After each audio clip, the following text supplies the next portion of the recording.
시청자 여러분 안녕하십니까? 11월 21일 목요일 인사드립니다. 박민영입니다. 안녕하세요. 이혜은입니다. 간밤 미국 증시 엔비디아 실적 발표를 대기하면서 보합권 내에서 3대 지수가 마무리를 했습니다. 다우존스 지수가 오랜만에 오름세를 보이면서 그래도 마무리를 했는데 엔비디아 실적을 열어본 지금 엔비디아는 시간외에서 하락이 나오고 있습니다. 마침 7시부터 어닝콜이 진행이 되니까요. 젠슨 황 CEO가 어떤 이야기를 내놓을지 귀를 쫑긋 열고 좀 들어보셔야 될 것 같습니다. 자, 그와 함께 연준 인사들의 발언들도 속속 나오고 있는데요. 대표적인 비둘기파로 분류가 되는 쿡 이사가 12월 금리 인하의 경우에는 지표를 보고 판단할 것이다. 다소 매파적으로 해석될 수 있는 발언을 내놨습니다. 지속적으로 연준 내에서 나오는 목소리가 비슷해지고 있는데 이러한 부분들이 국내 시장엔 어떤 영향을 미치게 될지 살펴보셔야 되겠습니다. 현금과 비트코인 등을 들고 있는 게 최선일까요? 시장에서는 참 고민되는 현상 등이 많이 벌어지고 있습니다. 나왔던 실적 소식, 지정학적 리스크를 고조할 만한 내용들 정리하면서 오늘장에 대한 고민 같이 이어가도록 하겠습니다. 자, 어제장 내용들 하나둘씩 열어보시죠. 어제 국내 증시는 코스피는 오르고 코스닥은 떨어진 채 보합권에서 엔비디아 실적 발표를 앞둔 대기 모드의 흐름 계속 이어졌습니다. 삼성전자가 자사주 매입 소각 이슈 그 효과가 좀 일단락되면서 다시 한번 탄력이 둔화됐고요. 삼성전자의 1.7%의 하락을 나타냈죠. 다만 이것을 좀 만회하는 대형주의 움직임이 밸류업 관련한 기대감에서 번져나갔습니다. 밸류업 펀드 개시가 오늘부터 시작이 되고 12월 20일 밸류업 리밸런싱에 대한 이슈가 부각되면서 어제 은행, 금융주들의 강세가 좀 도드라지게 나타나기도 했습니다. 이러한 코스피 내 종목들의 선전이 삼성전자의 낙폭을 일부 만회해줬다 이렇게 볼 수 있겠고요. 장 후반에는 일부에서 키이우의 미국 대사관 대비하고 있다 이런 소식이 대피하고 있다 이런 소식이 보도되면서 전체적으로 투자 심리 위축이 장 막판 나타나기도 했습니다. 이런 식으로 러우 관련한 리스크가 고조되면서 시장에 불안이 나오자 위험자산 선호가 위축됐고요. 코스닥 쪽에서 알테오젠의 급 변동이 나타나고 트럼프 관련한 트레이딩의 약화 움직임이 있다 보니 코스닥은 상승에 동참하지 못하고 0.4% 떨어진 채 끝이 났습니다. 자, 하나씩 보죠. 반도체는 이 삼성전자를 제외하고는 엔비디아 실적 발표를 앞둔 기대감, 블랙웰이 이상이 없다라는 이야기 등이 힘이 실렸고요. 바이오 쪽이 빠지면서 수급 이동이 나타났고 반도체 종목들 일부는 괜찮은 흐름을 기록했습니다. 밸류업은 앞서 말씀드린 대로 밸류업 지수 리밸런싱에 대한 기대, 그리고 밸류업 지수 리밸런싱 기대 종목들은 또 배당주로서 매력도가 있기 때문에 관련한 기업들의 주가가 나쁘지 않았습니다. 조선과 LNG 쪽 어제 이 시간 브리핑 내용이었었는데 업종 상승 사이클에 도래하고 있다라는 증권사 보고서 의견들이 굉장히 많이 쏟아졌고요.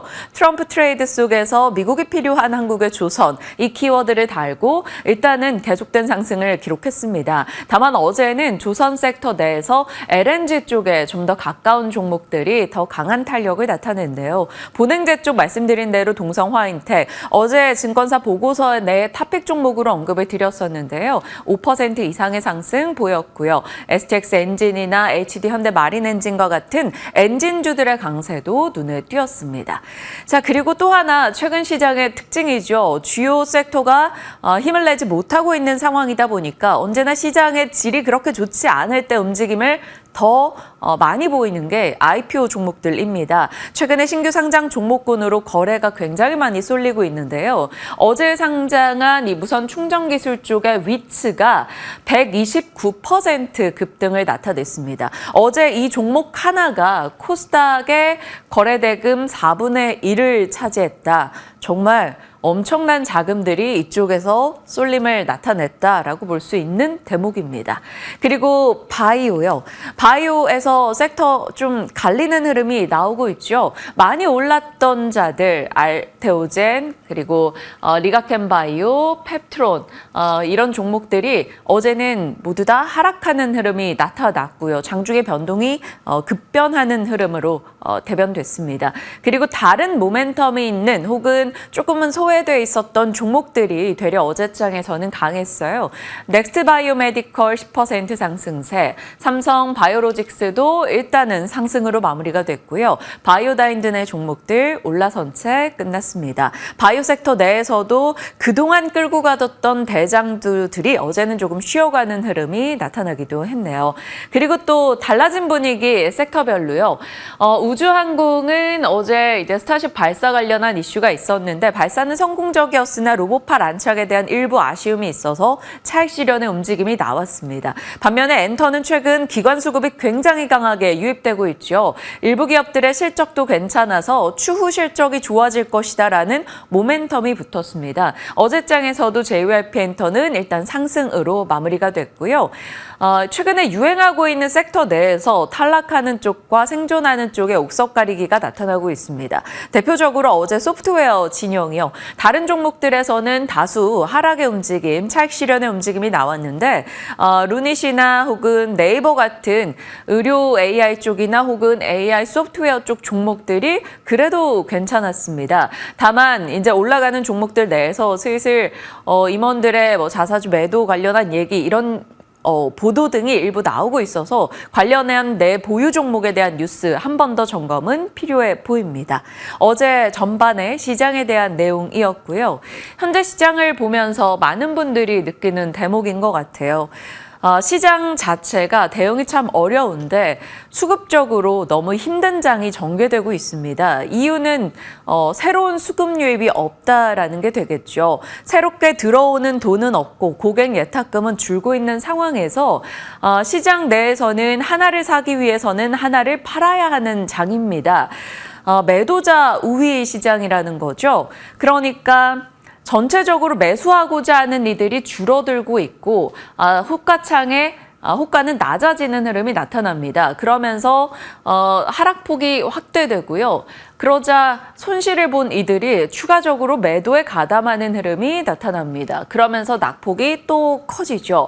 그런 장이다 보니 떨어지는 종목들의 낙폭이 그냥 확확 커지는 흐름을 느낄 수가 있습니다. 그 속에서도 쏠림이 확산되고 있어요. 한 섹터 내에서도 특정 종목으로 엄청난 자금이 쏠린다던가 혹은 IPO 종목의 시장의 거래대금 4분의 1을 장악할 만큼의 돈이 쏠린다던가 이런 흐름이 나오고 있죠. 그러니까 특정 쏠림을 받는 쪽에서는 엄청난 급등세를 보여주고 이렇게 낙폭 과대 종목들의 상실을 느낀 이들은 그쪽으로 또 붙는 현상이 나타납니다. 단기 트레이딩이 굉장히 활발하게 전개되고 있죠. 그러면서 종목들의 연속성을 찾아볼 수가 없는 그런 장이 이어져서 난이도가 굉장히 올라가고 있다라는 느낌입니다. 자, 그러면 수급은 어디로 가고 있는 걸까요? 시장 바깥쪽으로 놓고 봤을 때는 미국 증시로 가든 혹은 코인 시장으로 빠지든의 흐름이 있을 거고요. 시장 내에서는 주요 섹터, 그러니까 2차 전지, 반도체, 바이오 등은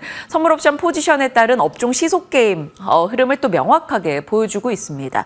섹터나 종목별로 부익부 빈익빈이 굉장히 심하죠. 한동안은 알테오젠, 리가캠 이런 종목들이 수급을 잡아먹으면서 제약바이오 내에서 유일하게 승승장구하고 다른 쪽이 빠진다던가 이런 부익부 빈익빈 현상이 조금 더 극명하게 나오고 있습니다. 최근에 신규 상장 쪽으로 자금이 쏠리고 시장이 트럼프 트레이드로 관심을 이동시키면서 상대적으로 많이 올랐던 알테오젠에서는 또 수급이 살짝 빠지는 현상이 나타나고 있기도 하죠.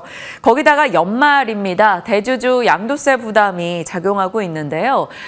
올해 특정 종목군들의 쏠림과 급등이 많았었기 때문에 급등주가 많아서 아무래도 대주주 양도세 기준 금액 자체가 올라왔음에도 불구하고 연말이다 보니 그 매도가 자극되고 있다 이런 평가 등도 나옵니다. 수급적으로 뭔가 우호적인 느낌이 없는 장이 전개되고 있어요. 그 본질을 따져본다면 새롭게 국내장에 메리트 모멘텀이 생겨나서 자금이 유입되어야 한다라는 겁니다. 기존에 갖고 있던 이 작은 주머니 속의 돈들로는 지금 이 수급의 난이도 올라가는 점을 해결할 수가 없다라는 게 되겠죠. 추가적인 자금 유입이 있을 만한 국내 시장의 메리트가 무엇인가 또 고민하게 되는 상황입니다. 자, 알테오젠 어제 이 시간 알테오젠 관련한 호재성 이슈를 전했었죠. 머크의 키트루다 SC 관련해서 이 정맥 주사 대비해서 이 SC 제형이 훨씬 더 뛰어나다는 아니더라도 이제 모자람이 없다라는 것을 증명한 내용이었습니다. 알테오젠에게는 당연히 호재성 이슈였었죠. 하지만 장중에 상승이었던 알테오젠은 장 후반에 상승폭을 반납하고 낙폭을 키워버리는 흐름이 나타났습니다. 어제 알테오젠 차트 보시면 명확하게 느껴지실 거예요. 장중에 상승이었으나 장 후반은 6% 급락으로 끝났습니다. 자, 올해 인기가 있었던 알테프트론 등의 종목 보시면 올해 기준 상승률 상당히 좋은데요. 최근 4거래일의 상승률을 보시면 20% 정도 다 밀려나고 있는 흐름 확인이 되고 있습니다. 자, 알테오젠 어제 일부 단기적으로 증자 가능성이 제기가 되면서 또 대주주 양도세에 대한 부담, 연말 매도 물량이 나오는 게 아니냐라는 시각도 있었고요. 막판에 키우 공습 우려가 있다 보니까 지수 내 대형주를 파는 움직임도 더해졌을 거다. 이런 시장의 분석 등이 나왔습니다. 자, 외국인과 기관의 매도가 나타났고요. 최근 외국인과 기관의 알테오젠 매도 움직임 속에 이게 외국인이고 기관인데요. 같이 알테오젠의 주가가 내려가는 것을 확인할 수 있습니다. 어제장에서도 외국인이 코스닥에서 매도한 금액이 550억인데 이 중에 320억이 알테오젠에 집중되는 흐름, 명확하게 많이 오른쪽에서 매도 물량이 크게 나오고 있다는 점을 느낄 수 있었습니다.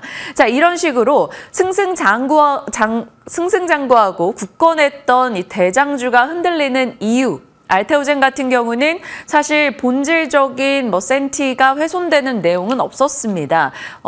갖고 있던 모멘텀이 훼손되는 내용이 없었다라는 거죠. 그러면 어떤 점이 부담이었을까? 이런 수급적인 찰실현 욕구도 있었을 거고요. 아직까지 고금리가 계속 부담이 되고 있다. 이 정도를 파악할 수 있겠죠. 물론 이것이 또 알테오젠이나 리가캠이나 이런 종목들의 매수 기회일 수 있습니다. 그 부분도 같이 놓고 잠시 후에 전략 챙겨보도록 하겠습니다. 자, 그리고 전쟁 이슈요. 정말 한치 앞을 모르겠습니다. 어제 이 시간에도 말씀을 드렸었는데 순식간에 이제 종전의 분위기로 갔다가 확전의 분위기로 가고 있는 이런 전쟁의 흐름 따라가기가 어렵죠. 어제 이제 러시아의 새로운 핵교리 이슈에 그리고 장 후반에 나왔던 키이우 미국 대사관의 대피 관련한 이슈가 있었습니다. 그러면서 장 중에는 재건주가 하락하고 전쟁주가 올라갔어요. 그런데 장 마감 이후에는 로이터 통신의 보도가 있었죠. 푸틴이 트럼프와 휴전협정에 의향이 있다라는 내용이었습니다. 그래서 장 마감 이후에는 또 재건주가 올라가고 전쟁주가 하락하는 흐름이 있었습니다. 비교를 좀 해볼까요? 정규장에서 한일전조, 전쟁 관련한 종목이죠. 24% 급등했다가 시간 외에서는 밀립니다. 그리고 정규장에서 SY스틸텍은 하락 전환하면서 2% 빠졌다가 시간 외에서는 상한가 부근으로 마무리가 됐죠. 재건과 전쟁에 엇갈리는 흐름이 나올 만큼 그것이 하루에 계속적으로 벌어질 만큼 전쟁 관련한 뉴스가 엎치락뒤치락하고 있다라는 겁니다. 자, 장 마감 이후였고요. 밤사이 추가된 뉴스들 보시죠. 미국이 우크라이나에 추가적인 군사 지원을 해줬다. 그러니까 트럼프 진영과 바이든 진영이 정말 다른 행보를 보여주고 있다는 것을 볼 수 있고요. 우크라이나가 러시아를 공격했다라는 뉴스, 우크라이나 수도에 공습 경보가 발령됐고 미국, 이탈리아, 스페인, 그리스 대사관이 일시적으로 폐쇄한다라는 뉴스 등까지 전달이 됐습니다. 이에 대해서 우크라 군 정보기관에서는 러시아 공습 경고는 가짜다, 심리전을 하고 있는 거다 이렇게 얘기하기도 했고요. 이런 식으로 전쟁이 한치 앞을 모르게 관련 소식 등이 전달되면서 이쪽으로 대응하시는 분들은 정말 기민한 움직임을 보이셔야 될 것 같습니다. 거기다 추가된 뉴스가 하나 있는데요. 젤런스키의 특사, 이르면 다음 주 무기 요청서를 들고 한국에 올 것이다. 그래서 또 방산 혹은 소형 이제 방산주들을 좀 자극하는 뉴스가 나오기도 했는데 지금으로서는 섣불리 대응하기 상황 판단이 참 어려워 보입니다. 일단 전쟁 관련해서 우리가 고려하는 종목군들이죠. 방위산업, 가스석유, 식량 비료, 조선, 석탄, 전력기기, 재건 등이 되고 있고 조금 더 나아가면 해운까지 살필 수 있으나 보통의 시장에서는 지금 재건과 방산, 가스석유, 조금 더 나갔을 때 식량 비료 요 정도에서만 이야기가 혹은 종목들의 시세가 오고 가니까요. 참고해 주시길 바랍니다. 전쟁 관련한 테마단이었고요. 자, 엔비디아 실적을 앞두고 온 세상이 대기 모드에 들어가 있었었죠. 그도 그럴 것이 엔비디아는 기업 그 이상의 의미를 갖고 있기 때문입니다. 반도체 업황에 대한 증명도 해줄 것이고요. AI 성장 여부도 증명해 주는 게 바로 엔비디아이기 때문이죠. 지금 6월 달 이후 한국의 반도체가 꽤 힘든 시간을 보내고 있는데 엔비디아 실적에서 무언가 정말 충격적으로 좋은 내용이 나온다면 그간의 부침을 또 되돌릴 수 있을 만한 힘을 받기 때문에 우리는 엔비디아 실적을 기다렸던 바가 있습니다. 그래서 엔비디아 실적을 볼 때 우리가 항상 염두에 둬야 하는 것은 위스퍼 넘버를 돌파하는가, 이것은 비공식적인 전망치입니다. 우리가 시장에서 흔히 얘기하는 스트릿 컨센이라고도 하는데 이런 비공식적인 전망치를 넘어서는, 그러니까 기대 그 이상의 압도적인 실적을 보여주는가 언제나 주목했었고요. 언젠가부터 이익률 추세를 사람들이 꼼꼼하게 확인하기 시작합니다. 78.4에서 75.1로 이렇게 분기마다 조금씩 이익률이 둔화되고 있기 때문에 이번에 예상했던 75 이것을 부합하느냐, 이것도 시장에서는 굉장히 중요하게 바라보고 있었죠. 그리고 블랙웰에 대한 의구심과 노이즈가 계속 나오고 있기 때문에 그에 대한 확신을 주는지도 살폈어야 합니다. 그래서 엔비디아 실적 등을 다들 기다렸던 거고요. 실제로 엔비디아 실적이 발표가 됐습니다. 같은 게 들어가 있는데요. 네, 지금 체인지가 가능하다면 자료 업데이트 해주시길 바랍니다. 일단 엔비디아 실적 같은 경우는 매출은 그래도 EPS와 함께 예상을 소폭 상회했습니다. 나쁘지 않은 내용이었고요. 앞서 말씀드렸던 이익률도 예상치에 부합하는 딱 75로 나왔습니다. 그런데 시장에서 조금 아쉽게 봤던 것은 가이던스가 너무나 예상에 딱 부합했던 수준이었다라는 점과 매출 증가율이 둔화되고 있다라는 겁니다. 그도 그럴 것이 정말 가파르게 올라온 성장이기 때문에 어느 정도 성장성이 좀 둔화될 수밖에 없겠죠. 어찌 보면 자연스러운 내용일 텐데 시장에서 바라는 엔비디아에 대한 기대가 굉장히 높다라는 겁니다. 빠르게 바꿔주셨네요. 매출액은 발표치가 YOY 기준으로 94% 증가, 그러니까 시장에서는 100%, 200%씩 증가하던 이 증가율을 주목하고 있는 거죠. 그것이 이제는 좀 둔화됐다라는 점. 그러니까 기대 그 이상의 압도적인 실적을 내놓지 못한 부분에 일정 시장은 실망하는 모습이 나타나기도 했습니다. 하지만 사실 내용을 뜯어봤을 때는 그리 나쁠 것이 없었어요. 매출 EPS도 괜찮았고 데이터나 게이밍 부분 부문별 매출도 모두 다 예상을 상회했었습니다. CEO의 발언으로는 호퍼와 블랙웰 수요 충족되며 선두를 지켜온 우리이고 기업이나 로보틱스 업체들, 국가들은 우리의 솔루션을 빠르게 채택하고 있다. 수율이 개선된 블랙웰 마스크 변경이 완료됐고 블랙웰은 다음 분기부터 출하 시작하고 내년도에 지속적으로 생산을 늘린다라는 이야기가 들어가 있었습니다. 7시부터 이제 컨퍼런스 콜 진행이 되고 있을 텐데 어떤 소식들이 나오는지 파악을 하시면서 엔비디아의 추가 흐름 보시죠. 그리고 일단은 시간 외에서 4% 정도 밀렸다가 낙폭을 좀 줄였던 엔비디아인데요. 오늘 우리 반도체가 어떻게 영향받을지 엔비디아에 대한 내용 두고 전략 고민해 보겠습니다. 자, 이 엔비디아 실적 발표되기 이전의 뉴욕장입니다. 다우와 S&P 500은 보합에서 조금 강한 수준, 그리고 나스닥은 떨어졌는데요. 러우 불안이 있고 인플레에 대한 우려감이 계속 제기되고 있고요. 엔비디아의 경계, 그리고 타깃이 경기에 대한 우려를 더했죠. 자, 미셸 보우먼 연준 이사가 인플레 목표까지 가는데 최근에 진전이 느리다, 좀 더디다라고 이야기했습니다. 인플레가 여전히 조금 발목을 잡고 있다라는 느낌을 시사했고요. 미국의 10년물 국채금리는 다시금 4.4 위로 올라오는 흐름이 있었죠. 그 와중에 경기 우려까지 나옵니다. 소매업의 고용 둔화 소식이 있었고요. 대표적인 유통업체 중 하나인 타겟이 가이던스에 좀 아쉬운 내용을 전하면서 주가 급락을 나타냈습니다. 타깃의 실적이 2년 내 최악이었다라는 소식이 들려왔죠. 수요가 떨어지고 있고 비용이 늘어난 이유로 언급을 합니다. 자, 월마트 실적 내놓고 올라갔던 것과 타깃은 조금 반대되는 움직임이 나온 거고요. 월마트는 오늘도 일단 마감가 기준 소폭 오르면서 끝나기도 했습니다. 무튼 유통사의 이 정도 실적 충격과 급락은 경기의 우려를 자극했는데 거기에 인플레도 조금은 더 부담이 되는 수준이라는 점, 뉴욕장에게 좀 우호적인 내용이 없었다라고 볼 수 있겠습니다. 자, 엔비디아도 실적 발표를 앞두고 떨어지는 흐름, 1% 가까운 하락이었고요. 낙폭이 그리 크진 않았습니다만 되려 시간 외에서 좀 더 낙폭을 키워나가고 있죠. 테슬라는 머스크의 업무가 과하다라는 얘기. 그러니까 정부의 또 중책을 맡게 되면서 테슬라 자체에 집중하는 게 떨어지는 게 아니냐. 이런 우려도 일부 나왔고요. 고위 임원의 주식 매각 소식, 또 포드가 인력 감축한다라고 해서 전기차 산업에 대한 우려까지 더해지며 소폭 떨어졌습니다. 낙폭은 제한된 1%대 하락이었네요. 자, 엔비디아 실적 시간에 앞서 체크했고요. 애플은 광군제 판매 부진 관련한 얘기가 나와서 흔들리는 듯 했다가 다시금 회복을 했습니다.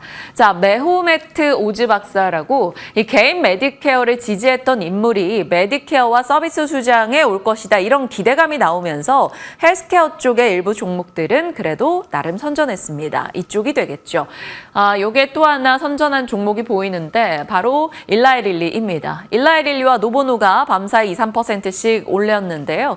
비만 치료제 필요성을 강조하고 보험 적용 확대 설명을 함께 했다라는 소식 등 연결이 됐습니다. 어제 국내에서도 비만 종목들이 나쁘지 않았던 가운데 오늘도 이어갈 수 있을지 지켜봐야겠네요. 자, 국제유가는 소폭 떨어졌고요. 천연가스는 급등했습니다. 미국의 천연가스가 7% 이상 뛰었는데 이게 전쟁 관련한 이슈도 있겠지만 최근에 이제 급작스럽게 추워지는 것에 대한 가스 수요가 늘어난다라는 얘기도 있어서 가스주들 트레이딩 쪽으로 봐야 되는지 궁금해지는 대목입니다. 자, 종목으로 봤을 때 양자 컴퓨팅 기업들이 밤사이에 올랐는데 요즘 이들 종목 얘기 자주 하고 있는 거 느끼셨을까요? 아이온큐나 퀀텀 컴퓨팅, 최근에 양자 컴퓨팅 관련한 종목들이 시세를 꽤 냅니다. 아이온큐를 필두로 해서요. 개별 호재가 있었던 퀀텀 컴퓨팅은 또 44% 밤사이 뛰었고요. 발열이나 데이터 처리, 에너지 소모, 비용 등의 기존 컴퓨터가 한계를 일부 보이고 있죠. 여러 가지 만회하려는 새로운 기술이 개발되고는 있지만요. 기존 컴퓨터가 불가능한 문제들을 해결해 줄 수 있는 걸 양자 컴퓨터로 보고 있습니다. 현존하는 최고 성능 슈퍼컴 대비해서 양자컴이 훨씬 더 우위에 있다. 그래서 양자 우월성에 대한 얘기도 다시 거론이 되죠. 그런 이야기가 한 번쯤 생각날 만큼 최근 들어 양자 컴퓨팅 관련한 기업들의 시세가 조금의 연속성을 띠고 있구나라는 걸 확인할 수 있는데요. 국내에서도 관련주들을 체크해야 될까요? 일단은 이 정도 넣어봤습니다. 물론 아직까지 이들 종목은 트레이딩 이상의 강한 시세 연속성을 기대하긴 어려울 수 있으나 이런 양자 컴퓨팅의 시세가 나오고 있다 정도 꼭 체크해 주시길 바랍니다. 너무 어려운 분야라 자세히 브리핑하는 것에 대한 자신은 없지만 공부해서 시세적으로 계속 연결이 된다면 얼마간에 조만간에 전달 드리도록 하겠습니다. 자, 이번 주 이틀 남았습니다. 오늘이 목요일이죠. 삼성전자 개발자 컨퍼런스 이슈 있고요. 루미르 보호예수 해제 이슈 말씀드렸던 바가 있습니다. 그 밖에 뉴스를 이렇게 쭉 보다가 DI-동일 거래정지 뉴스가 보여서 내용을 찾았는데 이건 또 무슨 일일까요? 회계 처리 기준의 위반 행위에 대해서 검찰이 고발했다라는 것을 어젯밤 8시 55분경에 공시했습니다. 2015년도부터 19년도까지 분식회계했던 것이 적발이 됐다라는 건데요. 그래서 오늘부터 거래 정지에 들어가게 됩니다. 이게 속상한 게 DI동일 보시죠. 올해 정말 좋은 흐름을 기록해서 신고가 부근입니다. 신고가에서 또 이런 일이 벌어졌다라는 점이 참 애석한 순간이고요. 좀 답답하기도 하죠. 종목들의 이런 개별 뉴스들이 모여서 자꾸 한국 증시를 이탈하게 되는 것은 아닌가라는 약간 비관 섞인 생각도 하게 됩니다. 씁쓸한 소식 하나 더 전해드리게 됐네요. 자, 시장에 대한 흐름 살펴봤고요. 자세하게 종목 섹터 뉴스 들어가겠습니다. 오늘 어느 쪽 잡아주셨나요? 네, 오늘은 바이오 쪽 계속해서 시장에 이목을 끌고 있는데 어제는 유독 또 더 변동성이 컸습니다. 관련한 내용들 하나하나 짚어보겠습니다. 자, 흔들리는 바이오 속에서 확실하게 느껴졌던 살냄새입니다. 지금 비만 치료제 관련해서 어제 라파스가 상한가에 안착을 했었죠. 그런데 반대로 알테오젠, 리가켄바이오, ABL바이오 같은 기존의 주도주구는 급격한 흔들림을 특히 이번 주 들어서 보여주고 있습니다. 키움증권의 허예민 우치호 연구원이 제약바이오 연간 전망 보고서를 발간을 했습니다. 그 내용을 토대로 오늘 좀 바이오주 센티가 괜찮은 건지 한번 점검을 해보려고 하는데요.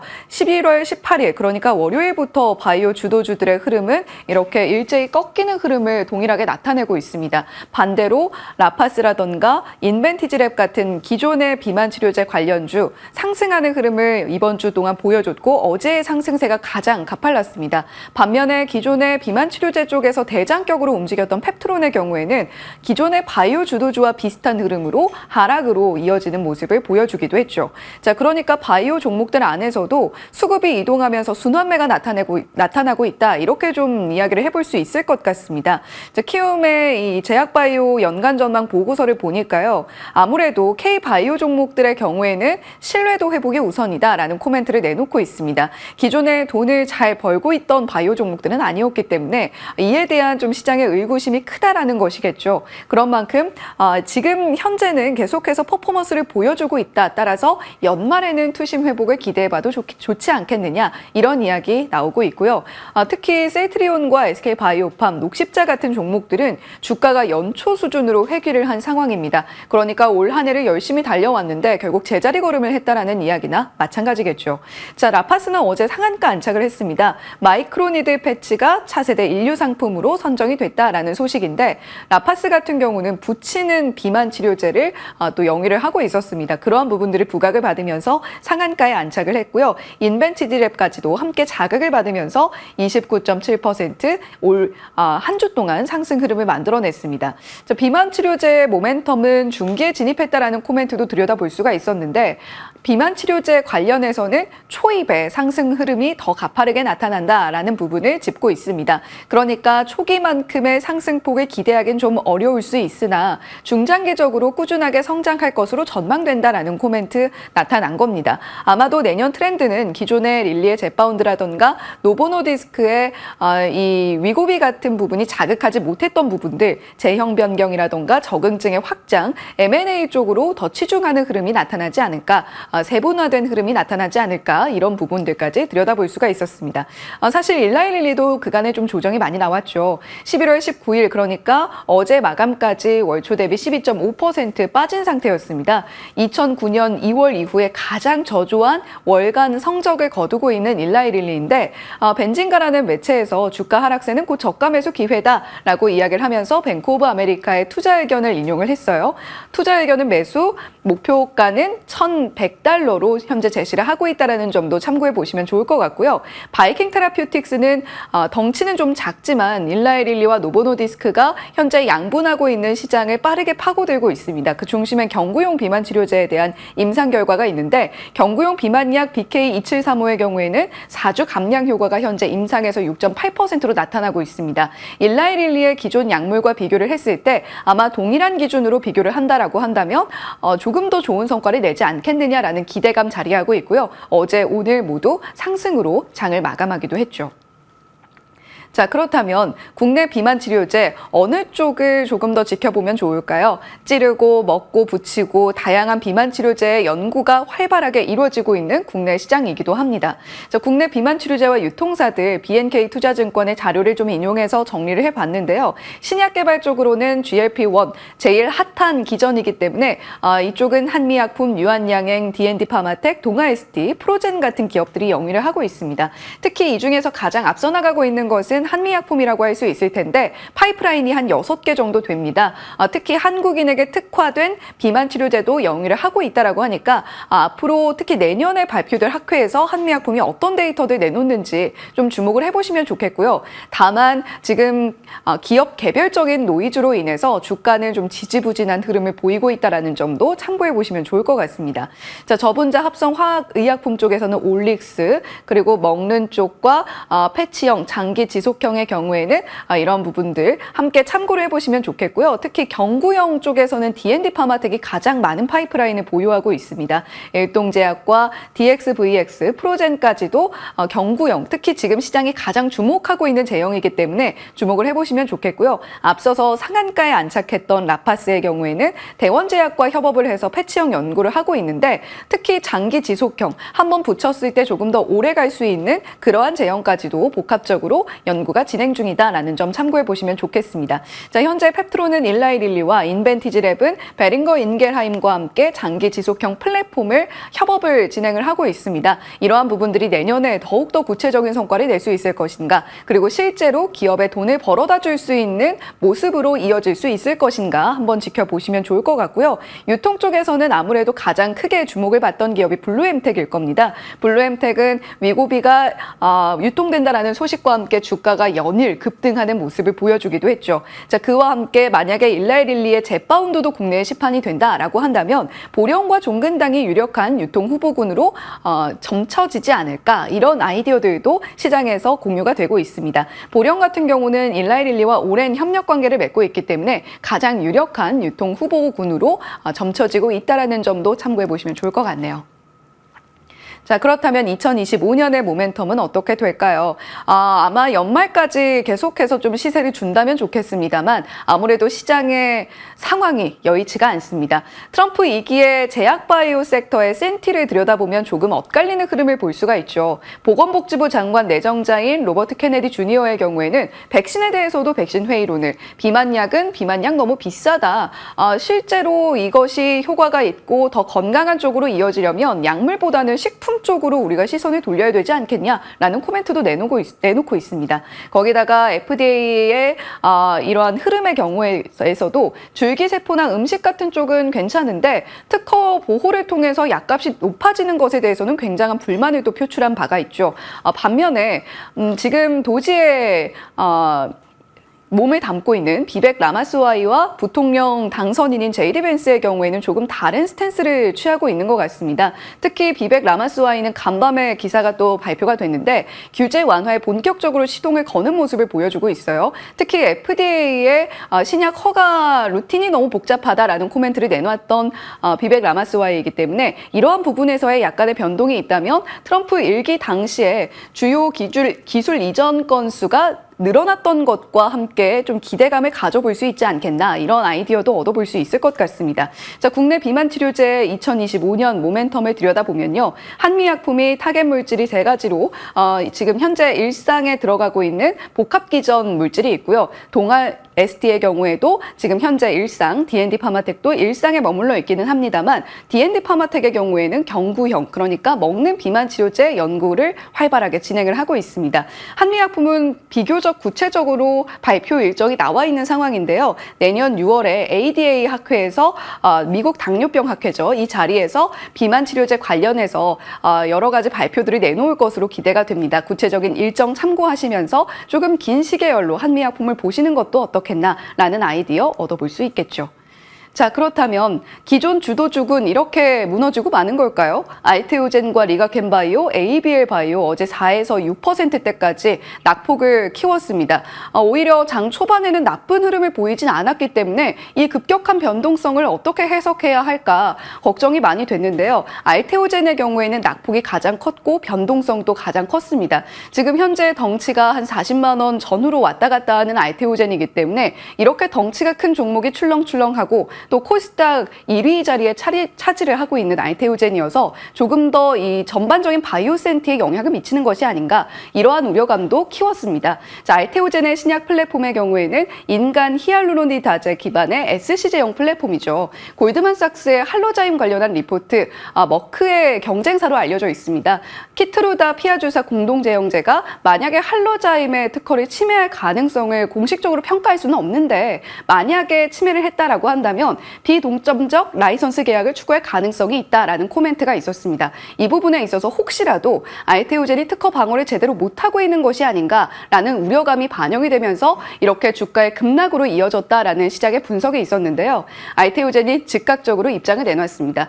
물질 특허, 제법 특허, 혼합 제형 특허 등 방어 현황 완벽하게 지금 현재 특허 방어가 되고 있다라는 이야기를 내놨고요. 지금 오늘 시장에서의 반응을 좀 지켜봐야 될 것 같은데 일단 어제 시장의 충격은 이러한 영향이 좀 있었다라는 부분 참고해 보시면 좋겠습니다. 자, 지금 2024년에서 2025년 기술 이전 모멘텀도 키움증권에서 정리한 자료를 좀 가지고 와봤는데요.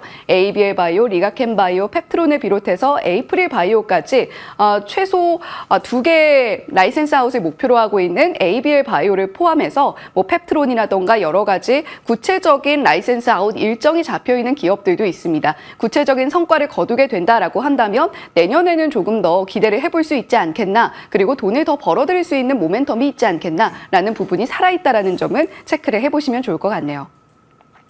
자, 그렇다면 K바이오. 쩐의 향기를 강력하게 맡아야만 주가 반등이 가능할 겁니다. SK바이오팜과 셀트리온 녹십자 같은 경우에는 연초의 주가 수준으로 회귀했다라는 이야기를 전해드린 바가 있는데 지금 현재 엑스코프리, 진펜트라, 알리글로라는 약물을 직접 판매를 하고 있죠. 자, 실제로 실적도 나쁘지 않게 받아들고 있습니다. 2025년이 되면 그 규모가 더욱더 커질 거라는 키움증권의 전망이고요. 기술 이전 기업의 경우에는 대표적으로 유한양행의 렉나자, 알테오젠의 키트루다 SC가 있을 텐데 이 부분도 내년에는 구체적으로 숫자가 찍힐 것이다라는 부분도 참고를 해보시면 좋을 것 같습니다. 자, 이번엔 헤드라인 돋보기입니다. 최근에 콘텐츠 종목들이 들썩들썩하고 있습니다. 오징어 게임 2의 디즈니 플러스에서 또 공개가 임박했다라고 하는 조명각에 대작 기대감이 커지고 있는 상황인데요. 매년 크리스마스 시즌이 되면 이 명동의 신세계 본점의 대형 전광판에 크리스마스 관련한 영상이 플레이가 됩니다. 그런데 이번에는 디즈니 플러스의 조명각에 광고가 함께 들어가 있더라고요. 이러한 부분들이 K 콘텐츠의 이 홍보와 관련해서 우리가 모멘텀을 기대해 볼 수 있지 않을까 하는 부분을 자극하고 있습니다. 넷플릭스는 LA 쇼케이스를 굉장히 크게 열고 오징어 게임 2의 12개국 광고주와 계약 소식을 알리기도 했는데요. 고객 80%가 K 콘텐츠를 시청하고 있다라는 코멘트도 내놨습니다. 최근에 자극을 받고 있는 종목들은 아무래도 오징어 게임 2의 이 주연 배우인 이정재 씨의 이 소속사인 아티스트 컴퍼니를 비롯해서 레몽레인, 위즈익 스튜디오 같은 종목들이 가장 크게 좀 자극을 받고 있고요. 위즈익 스튜디오는 시간외에서 3.3% 또 상승을 만들어내기도 했습니다.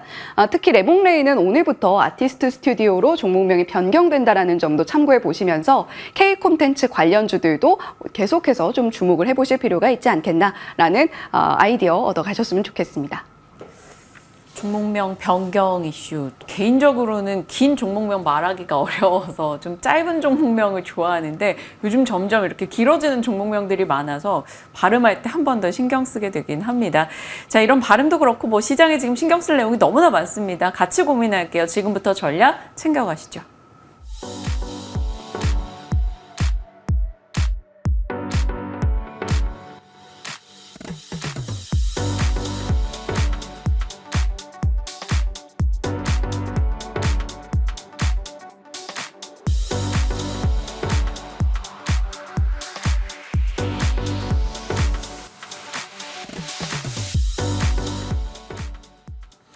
네, 김태성 본부장님과 기업들 그리고 시장을 둘러싼 환경에 대한 이야기 풀어가겠습니다. 어서 오세요. 네, 안녕하세요. 엔비디아 실적 네. 어떻게 평가하셨는지 궁금해요. 일단은 예상보다는 조금 괜찮았고 네. 이익률도 예상에 부합했는데 가이던스가 부합한 것도 아쉽고 네. 기대 그 이상의 이상이 아니었다라는 것에 대한 실망이었던 것 같은데요. 네. 일단 많은 투자자분들이 생각하는 것은 AI가 시장을 압도하는, 시장을 이끌고 선도하는 그런 가이던스를 기대를 했던 것 같습니다. 제가 봤을 때 숫자 기준으로 보면 그렇게 나쁜 가이던스도 아니에요. 예상치를 부합한다라는 거 아마 엔비디아가 아니라 다른 기업이라면 굉장히 호재성 뉴스로 네. 작용이 될 가능성이 높은 숫자였죠. 하지만 이제 기준을 엔비디아로 잡다 보니까 굉장히 혹독한 그런 모습을 좀 보이고 있는 시간의 흐름인데 저는 여기서 우리가 주목해야 될 부분은 뭐냐면 기존의 호퍼도 지금 잘 나가고 있고 앞으로 나갈 블랙엘도 2025년 모두 이제 발주치는 지금 완판이 되었다라는 게 이제 가장 중요한 포인트인 것 같습니다. 그렇다라고 하면 최근 이제 불거지고 있는 블랙엘에 대한 발열 여기에 대한 뚜렷한 이야기는 없기 때문에 이 흐름은 조금 더 지켜봐야 되긴 하겠지만 흔들리지 않는 팩트는 뭐냐면 호퍼와 블랙엘 모두 2025년까지도 여전히 수요에 대한 문제는 없다라는 것이죠. 오히려 공급단에 지금 문제가 있다라는 이야기가 있기 때문에 저는 이 흐름을 우리나라 SK 하이닉스 혹은 이제 밸류체인에 걸려있는 기업들이 당연히 호재성으로 받아들일 가능성이 높지 않겠나라는 생각이 듭니다. 우리나라 반도체 같은 경우에는 최근 삼성전자의 10조 자사주 매각 이 이슈 외에는 좋은 이야기가 없었거든요. 계속해서 이제 올라갈만 하면 외국인의 매도세가 부족하다라는 핑계를 들이대면서 계속해서 이제 조정의 강도가 좀 세졌는데 저는 오히려 수요는 여전히 견고하다라는 이 코멘트가 우리나라 반도체 주들에게는 기회가 될 수 있지 않겠는가라는 의견을 한번 드려보도록 하겠고요. 저는 이 타이밍에 빠르게 좀 삼성전자가 나 HBM 잘 되고 있어요. 이런 이야기를 좀 내줬으면 하는 개인적인 희망도 있습니다. 네. 그렇게 된다라고 하면 반도체 IT에 충분히 단기 바닥 그 이상의 시세를 한번 기대해 볼 수 있지 않겠는가라는 의견. 엔비디아의 어떤 가이던스가 조금 아쉬울지 몰라도 저는 이 흐름 자체는 그대로 우상향할 가능성이 높지 않겠는가라는 의견을 한번 드려보도록 하겠습니다. 네, 그럼 엔비디아는 엔비디아고요. 삼성전자, 하이닉스, 한미 이런 종목들은 네. 어떻게 할까요? 일단 제가 이제 지난 화요일 날 좀 말씀드렸던 부분이 뭐였냐면 그 전마하더라도 제가 반도체 소부장주들 중에 추세가 꺾이지 않는 쪽을 먼저 보셔도 괜찮다라는 이야기를 드려왔어요. 하지만 지난주와 이번 주 초의 흐름을 보면 반도체 소부장주들의 조정의 속도가 굉장히 가파라졌습니다. 그렇기에 저는 일단 삼성전자와 SK 하이닉스의 어떤 추가적인 상승세를 먼저 좀 체크를 해야 되지 않을까라는 생각이 들어요. 삼성전자는 근본적으로 지금 해결돼야 되는 문제가 크게 두 가지죠. 레거시 제품에 대한 재고 관리 그리고 이제 HBM에 대한 양산 플랜에 대한 부분이 좀 해결이 돼야지만 우리가 원하던 6만 전자 그 이상의 좀 힘을 좀 보여줄 수 있지 않을까라는 생각이 들고 있고 SK하이닉스 같은 경우에는 심리적인 어떤 가격 자체가 20만 원 닉스, 그러니까 20만 닉스에 지금 고정이 되어 있거든요. 그래서 지금 가격보다는 20만 닉스 올라오고 나서 흐름이 플레이가 되어야 반도체 소부장주들이 좀 따라 올라올 가능성이 높다는 생각이 들어요. 그래서 반도체 소부장주들은 먼저 지금 가격적인 어떤 메리트를 이용해서 비중을 확대하시기보단 SK하이닉스가 20만 원 위로 올라오는 그 부분을 체크를 하시면서 따라 올라오는 기업을 저는 트레이딩 하셔야 된다는 생각이 들어요. SK하이닉스가 20만 닉스 그 위로 올라왔는데 따라오지 못하는 기업 그건 시장에서 철저히 소외될 가능성이 높다는 생각이 듭니다. 그래서 일단 반도체 소부장주들을 접근을 하실 때는 타이밍을 좀 잘 잡으셔야 되지 않을까라는 의견을 드려보도록 하겠습니다. 네. 엔비디아의 실적의 파생에서 반도체에 대한 이야기였고요. 시장 자체로 한번 살펴볼게요. 어제 이제 알테오젠이 장 막판에 이렇게 흔들리면서 수급에 대한 여러 가지 걱정들을 좀 하게 됐습니다. 연말이다 보니까 대주주 양도 관련한 매도도 걱정이 있고요. 또 좀처럼 시장으로 신규 수급이 유입되지 않으니 많이 오른 것에서 일정 부분 매도하려는 욕구가 지속적으로 나오고 있습니다. 이러한 수급적인 흐름에서 저희가 주요 섹터 이제 방향 설정을 어떻게 해야 될까요? 일단 알테오젠의 어제의 하락 그리고 이제 그 전에 전날의 하락이 더 중요하지 않았나라는 생각이 듭니다.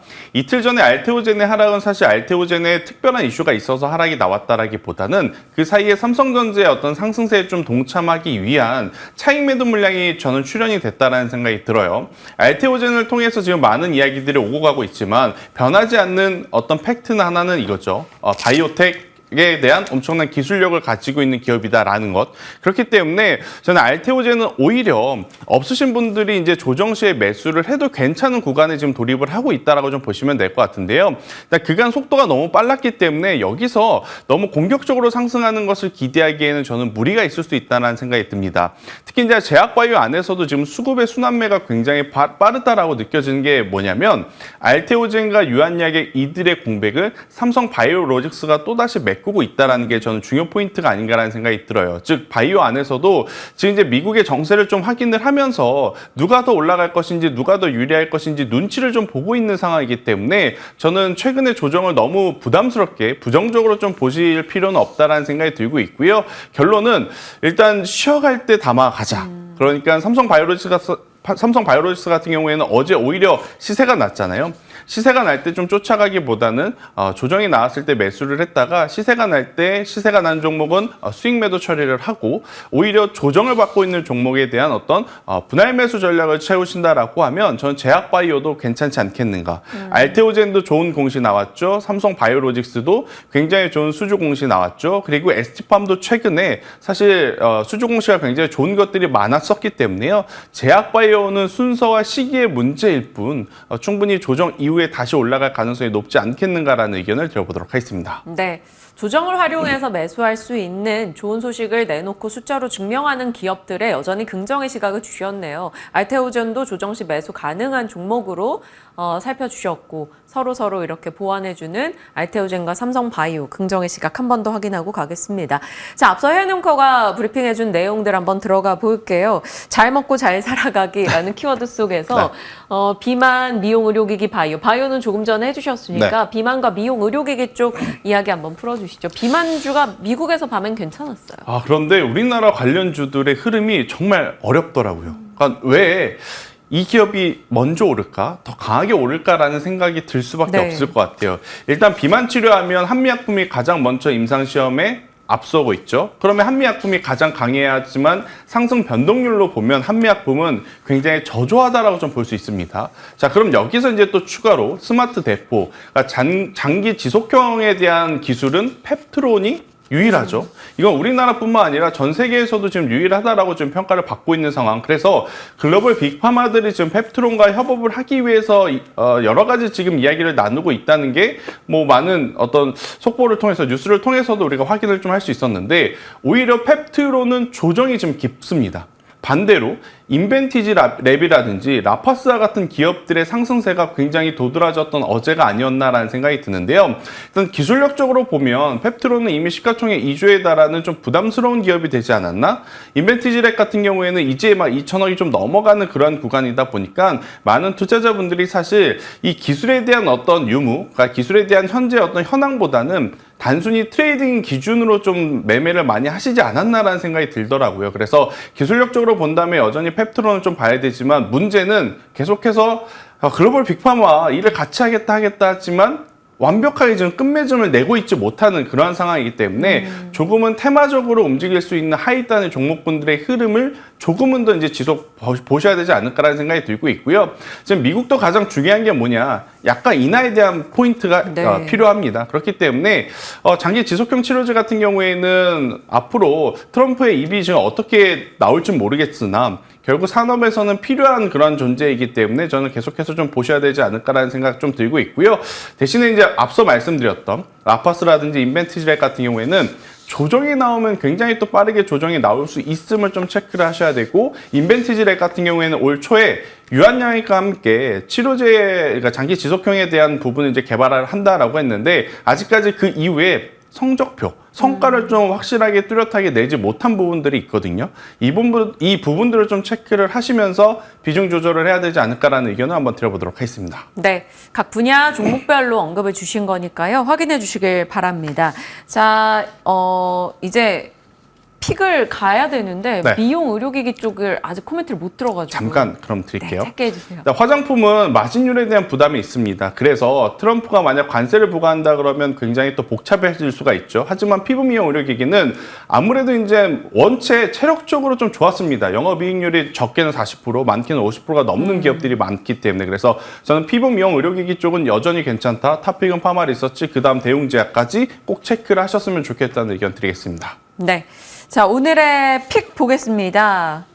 KSP인데 글로벌 선박 엔진 밸브 점유율 1위 업체. 네. 그러니까 엔진주들, 그러니까 조선주 좋았고 기자재로 퍼져 나갔고 피팅 밸브 좋았고 어제 엔진주도 좋았고요. 네. 보냉제까지 갑니다. 그래서 KSP 이제 확산의 개념으로 봐주신 건가요? 그렇죠. 아마 이제 많은 분들이 KSP는 좀 생소하실 수는 있을 것 같거든요. 그러니까 피팅류 하면 성광밴드 태광이 가장 먼저 떠오르실 거고요.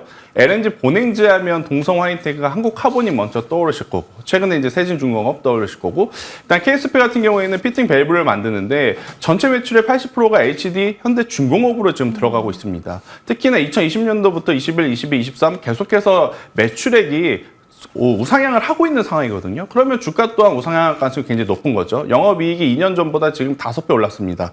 그럼 주가 또한 여기서 더 올라간다 하더라도 전 충분히 명분 있는 상승이 아닐까라는 생각이 들어서요. 현재 가격에서 대신 시가총액이 조금 작기에 손절가를 좀 타이트하게 가지고 왔어요. 네. 그래서 3,800원이라는 가격 밑으로 이탈을 하게 되면 그때는 꼭 반드시 손절하시는 게 맞을 것 같고요. 그렇지 않다면 오늘 좀 쉬어가는 모습이 나온다면 오늘 종가에 접근을 하셔서 5,500원이라고 하는 목표가까지 한번 들고 가보자라는 의견 드려보도록 하겠습니다. 천천히 바라보시면서 3,800원의 손절 라인을 지켜가며 목표가 5,500원 설정해 주셨습니다.